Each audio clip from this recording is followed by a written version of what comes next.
Hoy vamos a hablar sobre uno de los problemas bioéticos que más debate ha generado en nuestro país, que es la eutanasia. Por tanto, quiero presentarles mi trabajo. El título es Perspectivas filosóficas y éticas de la eutanasia. Este trabajo también tiene un objetivo que es exponer algunos dilemas éticos y filosóficos que podemos encontrar en la eutanasia. La pregunta que va a orientar este trabajo es: ¿cuáles son los principales dilemas éticos y filosóficos en la eutanasia? La motivación de este trabajo es, como ya hemos visto a lo largo de estos años, ha habido un debate grande sobre el tema de la eutanasia. Podemos encontrar dos posturas muy grandes, que es la creyente católica cristiana y una más secular que aboga más por la vida digna que por la vida en sí. Entonces, eh, se ha visto que a lo largo de estos años los debates han sido debates sobre las leyes, sobre la ética que hay en la elección de la muerte, pero también podemos pasar estos problemas al ámbito filosófico. Por ejemplo, habría que preguntarse si la vida es un valor en sí o si está condicionada a ciertas condiciones, valga la redundancia, a ciertas condiciones de la vida. Para, habría que dirimir esta pregunta. Esta es la motivación que lleva a hacer este trabajo, a ver esas perspectivas filosóficas. ¿Qué nos pueden decir estas perspectivas filosóficas sobre la eutanasia, sobre la elección de la muerte y sobre la vida también? Porque en el fondo la eutanasia también despierta un fuerte debate, es por la vida y no por la muerte en sí. Eh, los conceptos filosóficos que vamos a manejar hoy es la muerte, la vida y en el fondo también la vida digna. Si hablamos de muerte, podemos hablar de varios filósofos que han hablado de la muerte.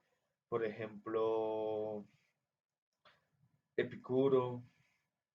Epicuro nos decía que la muerte no es algo malo ni bueno, también que no era algo a lo que no debíamos temerle.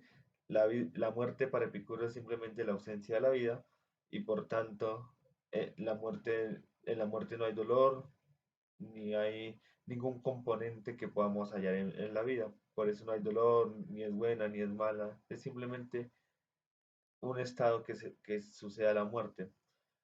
Eh, Cuando hablamos de vida podemos hablar de varios filósofos, entre los más importantes es como uno de los más importantes es Nietzsche.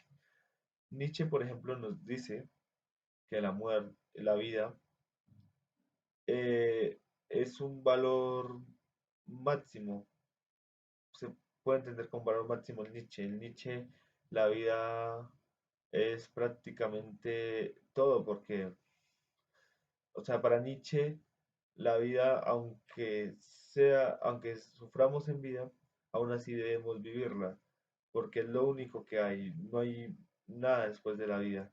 La muerte es la nada absoluta. Entonces la vida es lo único que tenemos. Y ya vida digna, hay autores como Aristóteles que la han tratado desde su eudemonía, de esa búsqueda de la felicidad, de cómo dignificar la vida a través de esa búsqueda de la felicidad. También Kant, que es el que introduce justamente el concepto de dignidad, eh, y cómo para Kant la vida digna es vivir una vida a través de los preceptos éticos y morales. Entonces ese es como a grandes rasgos el trabajo que se va a presentar hoy, de cuáles son esos dilemas filosóficos y cómo vamos a través de estos dilemas filosóficos a confrontar estos conceptos como son muerte, vida y dignidad. En mi trabajo me voy a apoyar en un cortometraje sobre la eutanasia y en un texto filosófico también sobre la eutanasia. Entonces, a continuación les voy a proyectar el cortometraje que he escogido para este proyecto. Recuerdo cómo era vivir, cómo era mi vida. Podía salir, jugar, podía bailar, podía saltar, podía estar con mi familia. La luz hacía parte de nuestras vidas. En el hospital, todo parece gris. Dejé de ver colores.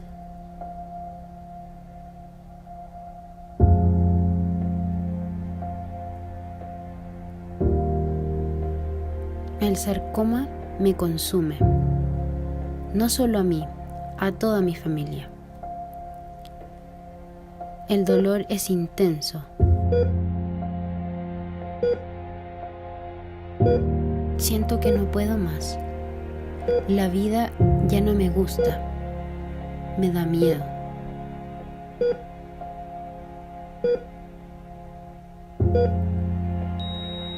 Es como estar muerto, pero en vida.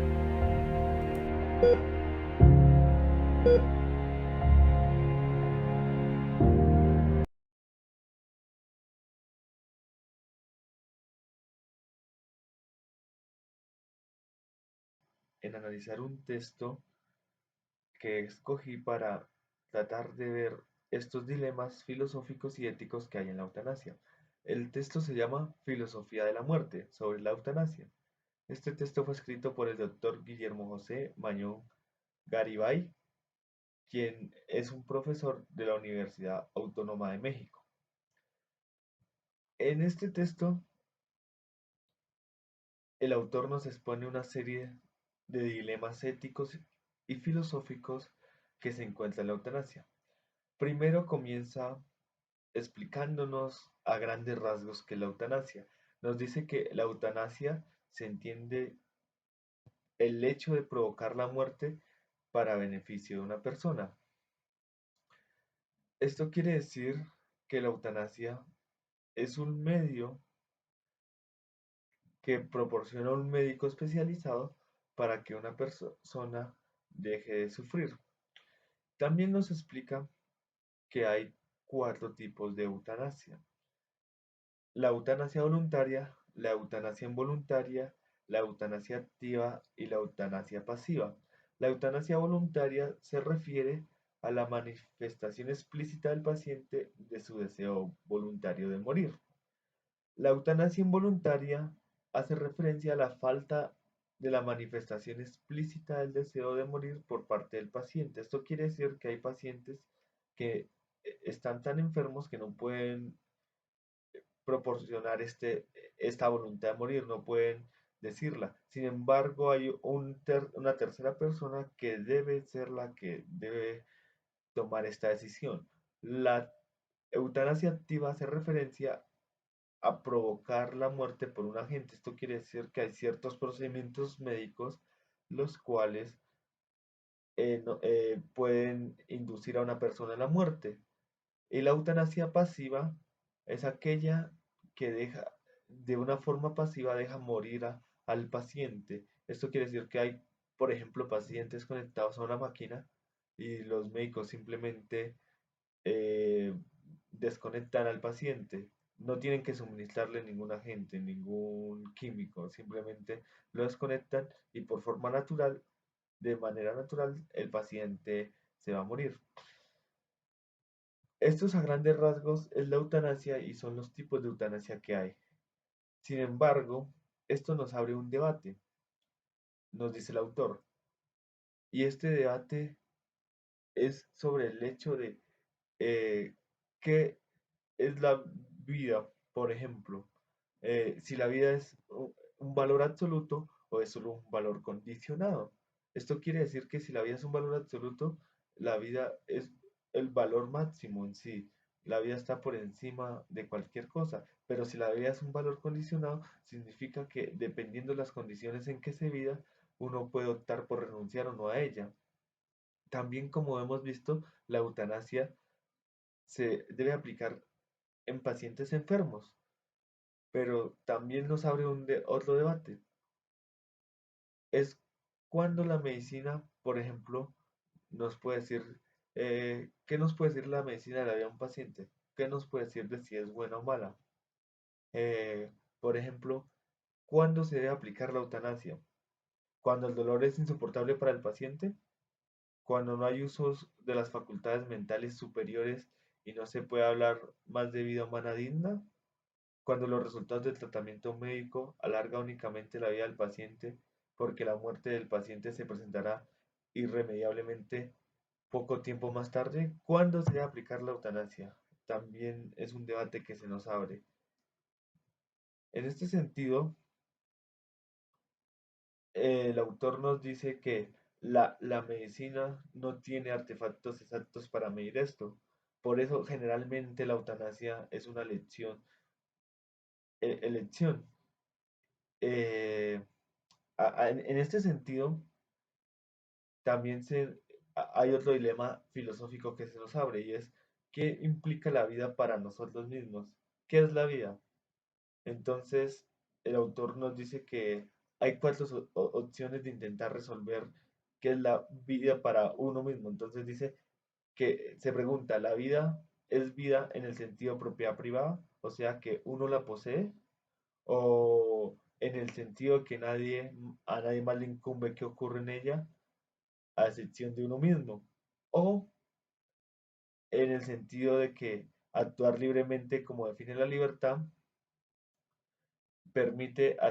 nos permite hacer todo aquello que queramos hacer y que un tercero no puede imponernos en nuestra propia vida. O la vida también es eh, la capacidad de decir sobre ella a discreción, porque la vida y la libertad son valores simétricos donde el derecho de la vida no está sobre el derecho a la libertad. Entonces, esto nos lleva a pensar que en ese sentido, ¿qué representa la vida para nosotros? Entonces el autor nos dice que también hay dos preguntas fundamentales en torno a todo este debate de la eutanasia y en torno a todo este debate de la vida, y es si la vida siempre es buena o siempre es un bien, y si la muerte siempre es un mal.